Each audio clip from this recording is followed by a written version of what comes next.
इस मूवी की शुरुआत होती है एक बच्चे को दिखाते हुए जिसका नाम एरिक होता है। उसे रात में कुछ आवाजें सुनाई देती है जिसके चलते वो सो नहीं पाता है। अब अपने बेटे का ये हालत देखकर उसके मम्मी पापा सैरा और डैनियल एक डॉक्टर को बुलाते हैं जिसका नाम कैरल होता है। अब सेशन के वक्त एरिक कैरल को उन आवाजों के बारे में बताता है जहां वो बोलता है कि वो आवाजें उसको ड्राइंग्स बनाने के लिए कहते हैं। कैरल एरिक की बातें सुन के थोड़ी बहुत हैरान तो होती है, पर वो उसके पेरेंट्स को बताती है कि एरिक ये सब कुछ इमेजिन कर रहा है क्योंकि वो लोग अभी अभी एक नए घर में शिफ्ट हुए हैं जिससे एरिक बिल्कुल अकेला पड़ गया है। अब ये सब बताने के बाद जब कैरल वहाँ से जा रही होती है तभी उसके गाड़ी के रेडियो में से अजीब सी आवाजें आने लगती है और साथ ही में हम एरिक को देखते हैं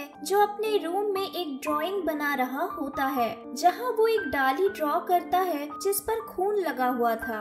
अब इसके बाद हम फिर से कैरल को देखते हैं जहां ड्राइव करते टाइम उसके कान के अंदर एक मक्खी चली जाती है, जिसके बाद कैरल को देख के ऐसा लगता है कि वो किसी चीज से पजेस हो गई है। वो अपने कार को कंट्रोल नहीं कर पाती है और उसकी गाड़ी एक पेड़ से जाके टकरा जाती है और एरिक के ड्राइंग के जैसे ही पेड़ की टहनी उसके मुंह में घुस के उसकी वहीं पे मौत हो जाती है। अब इस बात से अनजान नए घर पर डैनियल मक्खियों से परेशान होता है। अब मक्खियों को भगाने के लिए वो स्प्रे कर ही रहा होता है कि तभी एरिक पूल में से बॉल निकालने के लिए अपने पापा को वॉकी टॉकी के थ्रू बुलाने लगता है।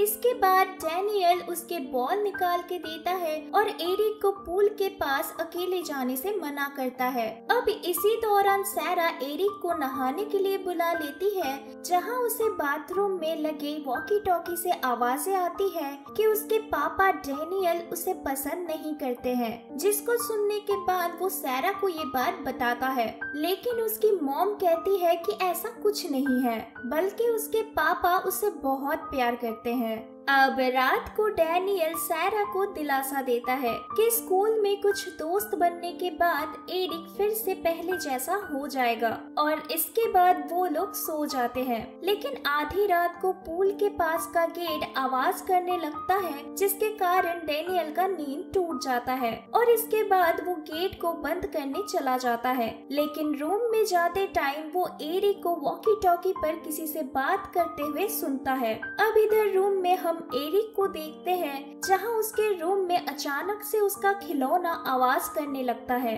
अब जब वो उसे बंद कर रहा होता है तब वो देखता है कि कोई पर्दे के पीछे खड़ा हुआ है, जिसको देखने के बाद वो बहुत ही डर जाता है और बेड पे जाके कान बंद करके बैठ जाता है। लेकिन धीरे धीरे कोई उसके पास आता है और उसका मुंह पकड़ लेता है। लेकिन तभी उसके डैड वहां आ जाते हैं और एरिक को संभालने की कोशिश करते हैं। लेकिन तभी डैनियल के हाथ से उनकी फोटो फ्रेम टूट जाती है और उसके हाथ पे चोट लग जाती है। अब अगले दिन सैरा घर आके बताती है कि एरिक स्कूल से एक्सपेल हो गया है क्योंकि वो स्कूल में एक क्लोजेट के अंदर जाके छिप गया था एंड उसने प्रिंसिपल को काट लिया है। जब एरिक के पेरेंट्स इस बात से उसे डांट रहे होते हैं तो एरिक बताता है कि आवाजों ने उससे कहा है कि डॉक्टर कैरल जिंदा नहीं है, लेकिन उसके पेरेंट्स उसके बातों पर यकीन नहीं करते हैं। पर थोड़ी देर बाद डैनियल को एक फोन कॉल से पता चल जाता है कि कैरल सच में मर चुकी है,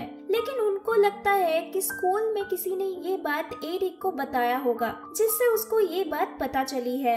अब इसके बाद रात में एरिक को वॉकी टॉकी से कुछ आवाजें आने लगती है और वो ड्राइंग बनाने लगता है एंड इसी दौरान हम उसके रूम में एक औरत को भी देखते हैं। अब 3:15 को फिर से पूल के पास का गेट आवाजें करने लगता है और डैनियल उसे बंद करने चला जाता है। लेकिन तभी उसे कुछ आवाजें सुनाई देती है, जिसके लिए वो अपनी गन लेके बाहर जाता है, जहाँ उसको एरिक के कपड़े दिखते हैं और वो चिल्लाते हुए पूल की तरफ भागता है। इधर दूसरी तरफ डैनियल के आवाज से सारा एरिक को उसके रूम में देखने जाती है, लेकिन एरिक वहाँ नहीं होता है। अब पूल के पास पहुँचते ही डैनियल को एरिक की बॉडी मिलती है पूल में फ्लोट करते हुए। डैनियल जल्दी से एरिक को पानी से बाहर लाता है, लेकिन तब तक एरिक की मौत हो चुकी होती है। अब अपने बेटे की मौत से सारा और डैनियल दोनों बिल्कुल टूट जाते हैं और एरिक के फ्यूनरल के बाद सारा कुछ दिनों के लिए अपने मम्मी के घर जाके रहने का फैसला करती है।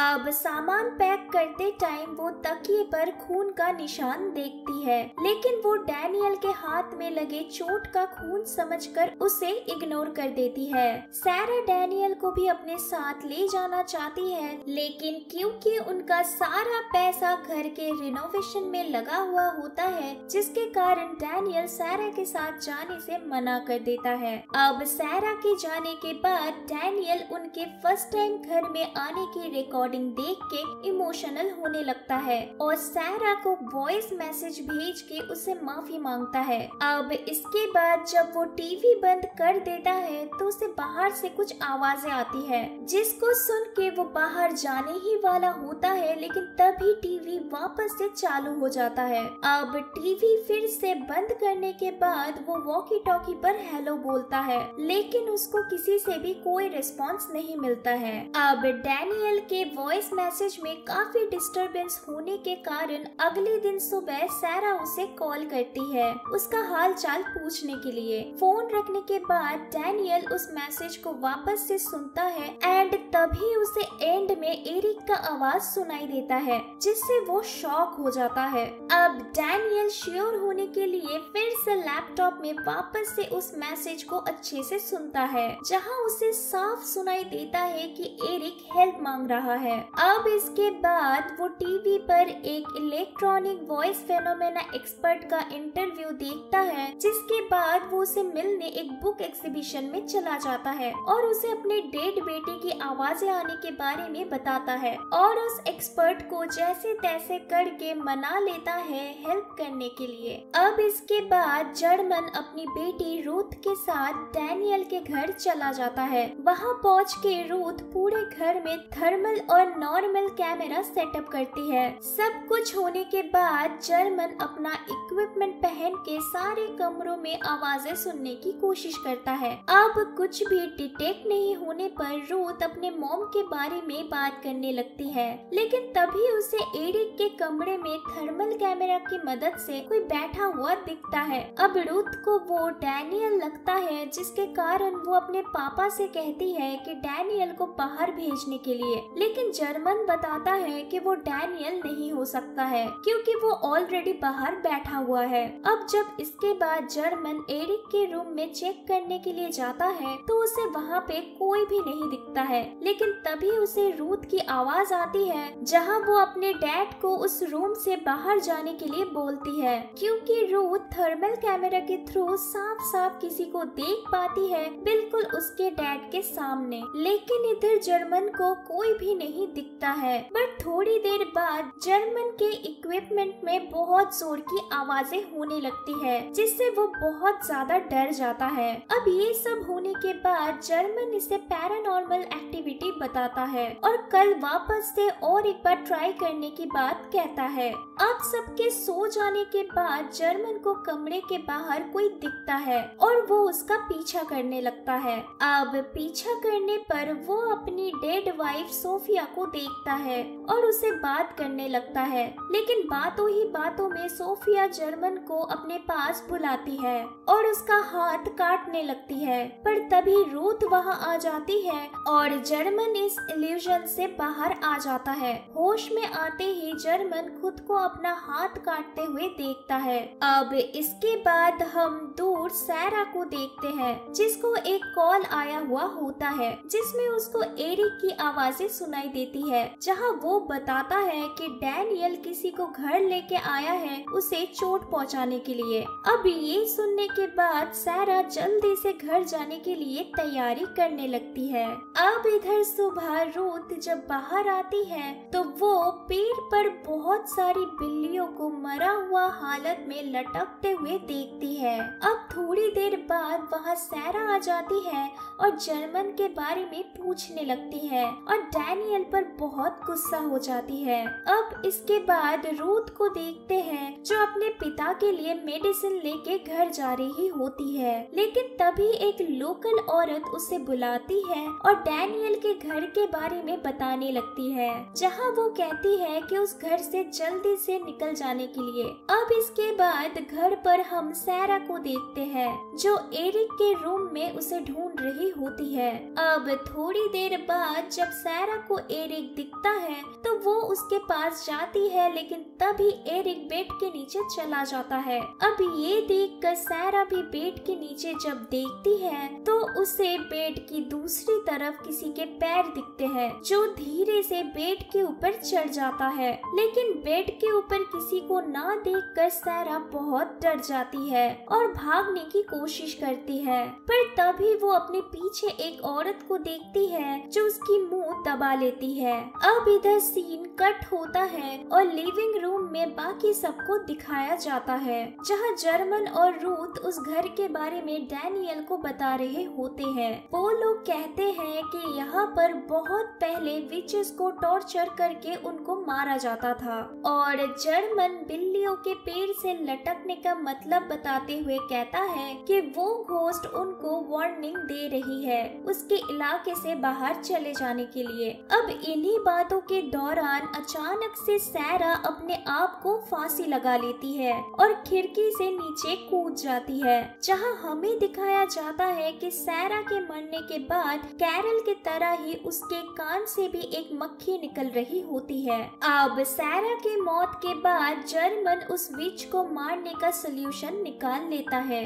और इधर हम डैनियल को देखते हैं एरिक के रूम में, जहां वो सैरा और उसके बेटे को देखता है, लेकिन वो सब कुछ एक इल्यूशन होता है। फिर अगले सीन में रूथ को देखते हैं जो सैरा के सुसाइड करते टाइम का रिकॉर्डिंग देख रही होती है, जिससे उन्हें पता चलता है कि सैरा के अलावा भी उसी रूम में कोई और भी था। अब तभी डैनियल एरिक के रूम में गोली चलाता है, जिसका आवाज सुन के जर्मन और रूथ उस कमरे में जाते हैं और डैनियल को शांत करवाने की कोशिश करते हैं और विच के टॉर्चर रूम के बारे में डैनियल को बताते हैं और उस रूम के बारे में पता लगाने के लिए भी कहते हैं, लेकिन तभी डैनियल को अंदाजा हो जाता है और वो जाके उस दीवार को तोड़ डालता है जिस पर हमेशा मक्खियाँ होती थी। अब दीवार तोड़ने के बाद उनको एक सीक्रेट रूम दिखता है, जहाँ उन्हें एक विच की बॉडी भी मिलती है, जिसको टच करते ही जर्मन को विजन्स आते हैं कि कैसे उस विच को टॉर्चर किया गया था। अब उस विच को खत्म करने के लिए वो लोग उसके बॉडी को जलाने की तैयारी करते हैं। सबसे पहले जर्मन गैसोलीन लेके नीचे जाता है और रूथ को बाहर ही रुकने के लिए बोलता है, लेकिन नीचे जाते ही फ्लैशलाइट सही से काम नहीं करती है और उसी टाइम वो विच भी उसके सामने आके उस पर हमला कर देती है। अब आवाज सुन के रूथ अपने डैड को बुलाती है, लेकिन नीचे से कोई आवाज नहीं आती है। अब उसी टाइम उस कमरे में रूथ अपनी डेड मॉम को देखती है जो उसे अपने पास बुला रही होती है, लेकिन रूथ को समझ आ जाता है कि ये सब उसी विच की एक चाल है। वो जब पास जाने से मना कर देती है तो तभी उसकी मॉम वहाँ से गायब हो जाती है और वो विच उसके पीछे पड़ जाती है एंड उसे डराने लगती है। अब इधर डैनियल को देखते हैं जो गैसोलीन ढूंढने की कोशिश कर रहा होता है, लेकिन तभी उसको सैरा और एरिक दिखते हैं जो उसे हमेशा के लिए उनके पास आ जाने के लिए कहते हैं। अब उन्हें देखकर डैनियल उनको हग कर लेता है, लेकिन असलियत में वो उस विच को हग कर रहा होता है। इसके बाद डैनियल उस विच के इल्यूशन में फंस जाता है और खुद पर आग लगाने की कोशिश करता है ताकि वो अपने बीवी बच्चे के साथ रह पाए। अब इसके बाद हम जर्मन को देखते हैं जो उस विच को जलाने की तैयारी कर रहा होता है, लेकिन तभी रूथ वहाँ आके उस पे हमला कर देती है क्योंकि रूथ उस घोस्ट के कंट्रोल में होती है। पर सही टाइम पे जर्मन उस विच पर फायर कर देता है जिससे उस विच की बॉडी में आग लग जाती है, जिससे रूथ नॉर्मल नॉर्मल हो जाती है और साथ ही में डैनियल भी बच जाता है। अब सब कुछ नॉर्मल होने के बाद डैनियल एरिक के रूम में उसके बेटे की ड्राइंग्स देख रहा होता है, जिसमें सारे इंसिडेंट पहले से ही ड्रॉ किया हुआ था कि कौन कैसे मरने वाला है। अब वही ड्राइंग्स देखते हुए अचानक से डैनियल को याद आता है कि जिस रात उसके बेटे की मौत हुई थी उसी रात को इस विच ने उसको पोजेस किया था एंड उसके बाद उसी ने एरिक को जबरदस्ती पूल में लेकर डुबो के मार डाला था। अब यही सब रियलाइज करने के बाद डैनियल पूल के पास जाता है और बेटे को मारने की गिल्ट में खुद पर गोली चला के खुद को भी खत्म कर देता है। अब उसी टाइम हम उस विच को भी देखते हैं जो पूल के बगल में ही खड़ी हुई होती है, जिससे साफ पता चल जाता है कि वो लोग उस विच को खत्म नहीं कर पाए हैं और वो अभी भी उस मेंशन में ही है। अब मूवी के पोस्ट क्रेडिट सीन में हम जर्मन और रूथ को हॉस्पिटल में देखते हैं, जो उस इंसिडेंट के बाद उस हॉन्टेड मेंशन से सेफली निकल पाए थे। दोस्तों, अगर ये वीडियो आपको पसंद आई तो चैनल को सब्सक्राइब और वीडियो पर लाइक एंड कमेंट करना मत भूलिएगा। मिलते हैं नेक्स्ट वीडियो में।